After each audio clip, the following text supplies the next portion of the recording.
Bonjour, c'est Véronique. Jour 52 du défi de 100 jours pour vivre la magie au quotidien.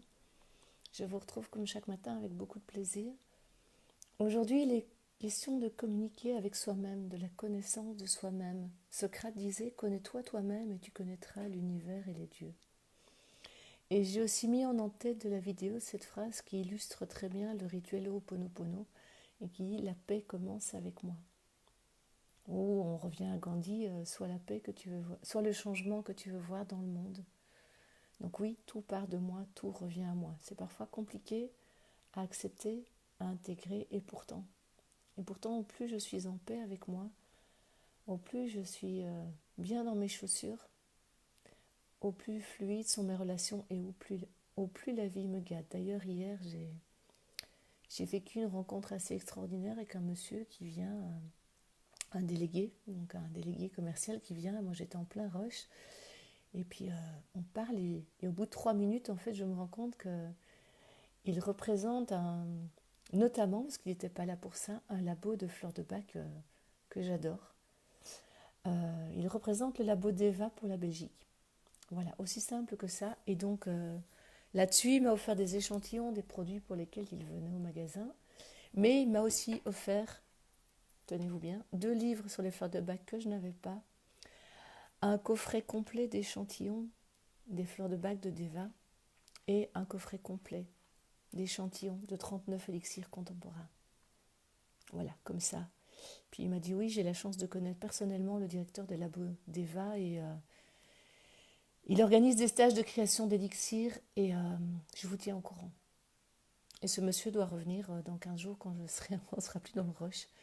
Et je me suis dit: waouh, je suis encore toute émue de vous en parler parce que je me dis, hier, normalement, je devais partir 1 heure plus tôt et j'ai prolongé d'1 heure parce que j'avais le temps pour aider les collègues et je me dis, ben voilà, la vie m'a gâtée, mais ces bouquins, c'est juste extraordinaire. Et ce monsieur a eu cet acte complètement désintéressé vis-à-vis de moi parce qu'il me dit: ben voilà, on sent que vous adorez les fleurs, que vous êtes tellement habité par elles.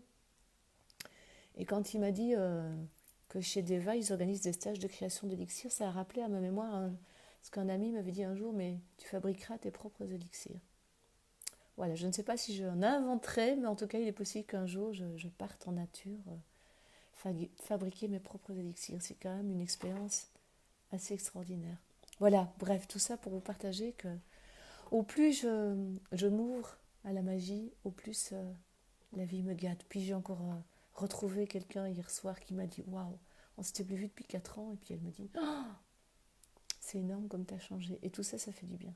Bref, aujourd'hui, il était question de se connaître soi-même, et dans le livre du défi, Lilou nous propose de nous pencher sur nos besoins fondamentaux et voir comment nous y répondons.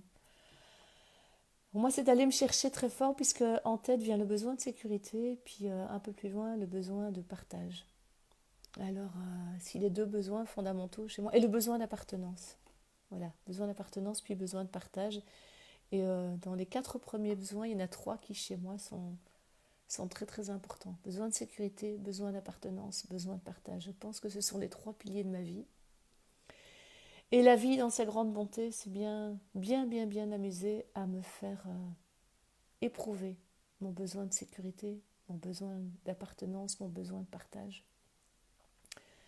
Et donc, je me rappelle, il y a 3 ans, quelqu'un qui, en regardant mon premier mandala, m'a dit: toi, tu es venu sur Terre pour expérimenter l'abandon. Vu où j'en étais à cette époque-là de ma vie, ça a fait plomb, paf. Ok, prends-toi ça. Voilà, on est tous plus ou moins là pour expérimenter l'abandon, enfin, revenir à la conscience d'unité. Et puis certains, peut-être plus que d'autres, expérimentent l'abandon, que ce soit humain, animal. Moi, j'ai un chat qui a disparu, qui est revenu, qui a disparu. Enfin bon, bref, la vie m'a gâtée. Et, euh, et voilà, je me suis dit: ok, abandon, besoin d'appartenance. Comment est-ce que comment est-ce que tu vis ça au quotidien? Comment est-ce que tu fais pour arrêter de te sentir abandonné, pour avoir l'impression de ne pas appartenir, puisqu'en fait, on est tous connectés? Eh bien, c'est elle. Elle, et elle principalement. Star of Bethlehem, Mimulus, qui m'ont aidé dans mes besoins de sécurité, qui m'ont rassuré, qui m'ont soutenu. Et donc, voilà, c'est vraiment, j'ai appris à trouver en moi mes sources de sécurité, mes sources pour me rassurer. Et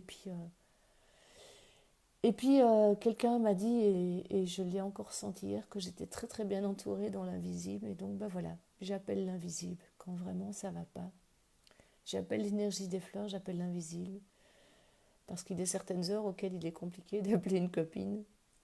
Et parfois, je m'empoche mon ego et je m'autorise à lâcher complètement, à dire que oui, je suis la plus malheureuse, la plus abandonnée, la plus tout. Ça permet d'en rire et de prendre ce fameux recul dont je parle souvent quand je dis je ne suis pas mon histoire. Voilà, ça me permet vraiment de me détacher de tout ça et de moins souffrir, de moins entretenir ce sentiment d'abandon. Donc voilà, vraiment, je pense qu'aujourd'hui, je vais encore un peu plus observer comment je vis ça, comment je le traverse et comment je réponds à ça. Puisque la vie j'ai ce grand besoin d'appartenance, et bien je me dis, ok, peut-être que c'est à toi de créer un groupe. J'ai déjà créé ma tribu familiale puisque j'ai 4 enfants. Mon besoin d'appartenance, eh bien voilà, je crée des communautés en communiquant avec vous, ou bien je m'intègre dans des groupes, et c'est comment est-ce que j'interagis pour conserver cette appartenance, ne pas encore me faire abandonner ou abandonner le groupe. Mais voilà, c'est une réflexion que je nourris beaucoup depuis 3-4 ans par rapport à cette peur d'abandon, cette peur de solitude. Voilà, pour moi, ça a été vraiment quelque chose de très très fort ces dernières années que j'ai beaucoup regardé en face et que je continue à regarder en face, et franchement, avec l'aide des fleurs, avec toutes ces choses extraordinaires que j'ai la chance de vivre, et bien voilà, j'apprends à gérer ça, à identifier quand c'est ma peur d'abandon qui remonte, dire ok, reviens, est-ce que vraiment tu es complètement seul? Est-ce que oui, là, à l'instant T, il n'y a personne autour de toi, mais fondamentalement, est-ce que tu es complètement seul? Et qu'est-ce que tu fais pour faire face à ça, pour traverser ça, pour accueillir ça? Qu'est-ce que tu vas mettre en place pour ne pas souffrir, ou tu vas accepter de souffrir et jouer ta martyre, mais en tout cas, je mets beaucoup de conscience là-dedans. Et c'est vraiment ça qui m'aide à traverser.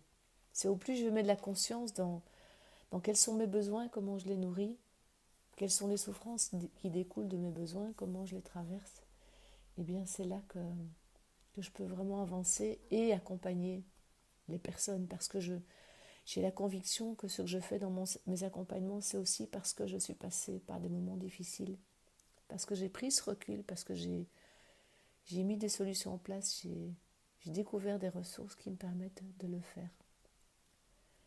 Voilà, donc oui, ça m'arrive encore de jouer Calimero. Oui. Calimero a été longtemps mon ami, donc ça m'arrive encore de dire « c'est trop injuste, c'est dégueulasse », mais avec beaucoup plus d'humour, de détachement, parce que je détecte beaucoup plus vite les pièges dans lesquels j'ai parfois tendance encore à retomber. Voilà, alors, question pour vous, quels sont vos besoins et comment vous les nourrissez?